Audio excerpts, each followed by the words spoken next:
અત્યાર સુધીમાં પેન્ટિંગ તો તમે બહુ બધી જોઈએ છે, પણ હું તમને ગેરંટી આપું છું કે આ જે પેન્ટિંગ છે ને, લાઇટિંગ વાળી પેન્ટિંગ છે.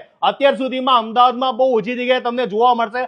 રામદેવ ડેકોર હાઉસ ની અંદર હું આવી ગયો છું. ભાઈ, આ બધી વસ્તુ વેરાયટી બીજે ક્યાં મળવાની કે નથી મળવાની? કે તમને આખા ઇન્ડિયામાં એવી વેરાયટી નથી દેખાવા મળશે. શું આપણે રાખી રહ્યા છીએ? આપણે લાઇટ વાળી પેન્ટિંગ છે, 3D વોલ પેન્ટિંગ છે, પછી ગ્લાસ વાળી પેન્ટિંગ છે, પછી તમારે રિયલ એલિમેન્ટ્સ વાળી પેન્ટિંગ જોઈતી હોય તો એ પણ તમને મળી જશે. અહીંયા અલગ અલગ ડેકોરેશન માટેના તમારા ઘરની અંદર જો દિવાળી આવી રહી, તહેવારની અંદર નવા નવા ડેકોરેશન લઈ જાઓ. ફૂલ એવા જોરદાર છે કે તમને એમ કહેશો કે રિયલ ફૂલ તો નથી ને, એટલા મસ્ત વેરાયટીમાં મળવાના છે.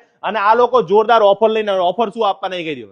આપણી ઓફર એવી લાવેલી છે, તમારી જૂની જમાનાની પેન્ટિંગ ને ફ્લાવર લઈને આવવાના ને નવા પેન્ટિંગ ને ફ્લાવર લઈ જવાના. અને ભાઈ કેટલી મસ્ત, જો કિડ્સ લોકો માટે યાર, હું તો એટલું કહું છું કે મેં મારી લાઈફની અંદર આવા પેન્ટિંગ ક્યારે નથી જોયા કે જે બધા એક એક વસ્તુ લગાડીને રાખ્યું છે. પેન્ટિંગ લગાડવા માટે તો સ્પેશિયલ આ જગ્યાએ જ આવું છે ને ભાઈ. કઈ જગ્યા પાકું એડ્રેસ કહી દો. રામદેવ ડેકોર હાઉસ, કોળિયામતી મંદિર પાસે, ગણેશપુરના બાજુમાં, ચાંદોડિયા રોડ, ગોતા. અને આમની પાસે એવી યુનિક પેન્ટિંગ છે કે હું તો તમને કહું કે લેતા પહેલા અહીંયા ચેક કરવા આવી જજો, તો અમે લઈને જશું, એ ગેરંટી મારી છે.